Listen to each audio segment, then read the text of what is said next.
me more than you can imagine, but if I cannot provoke it, I will provoke fear.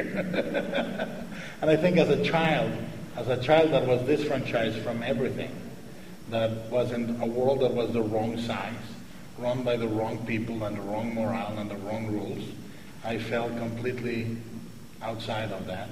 And I wanted some measure of control. And the measure of control I found through fear. But the reality is that I feel that fear is a very spiritual emotion.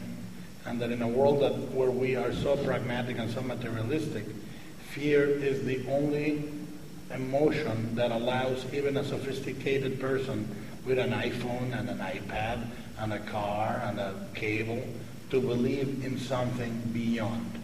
We are such skeptics that we find it corny to believe in God and angels and this and that, or spiritual afterlife and all that. But the moment of fear makes our spirit so vulnerable that it allows us actually to believe in something beyond that. And it's very beautiful. Sorry. Yeah, and for me too, I mean, there's that feeling that you have once the fear is gone. And I think that's why the wet feeling. Yeah, well, I think that's why people skydive. You know, it's once that fear is dissipated, you know, it's that euphoric, that energy that your body created. You know, and there's something very stimulating in that. And I'm sure that's what drives audiences to go and see scary movies. So they can feel that after the scare is gone. Because there's something when you see a really scary movie, you come out of that movie, you're like, yeah! Or yeah. Yeah, but you have all that surging through. And I'm sure, it's great to be able to give people that feeling. It's also a boundary. And there's nothing that defines who you are more than boundaries, whether you cross them or not, in every aspect of your life.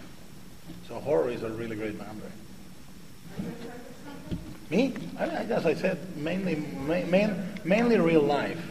I mean, but I do seek ghosts, and I would love to see one, but I would definitely crap my pants. But I still am going to look.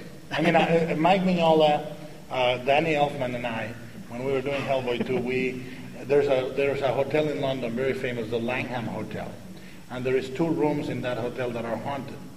One is haunted by a lover that committed suicide, and the other one by a man that strangled his wife.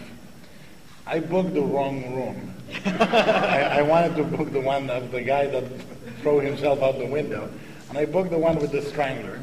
But Mike, Danny, and I said we're going to spend the night here. And then 2 guys go to the bar. The other guy stays 30 minutes alone with the lights off. And we were setting the rules: no knocking, no moaning, no doing bullshit. And then we hear, ooh, and it was Danny Elfman's fucking ringtone on his But my testicles dropped like 3 stories. And I was like, those 2 seconds that it took for me to realize it was his fucking ringtone and trying to insert his iPhone where the sun don't shine. That was very scary. The rest of the night, nothing happened.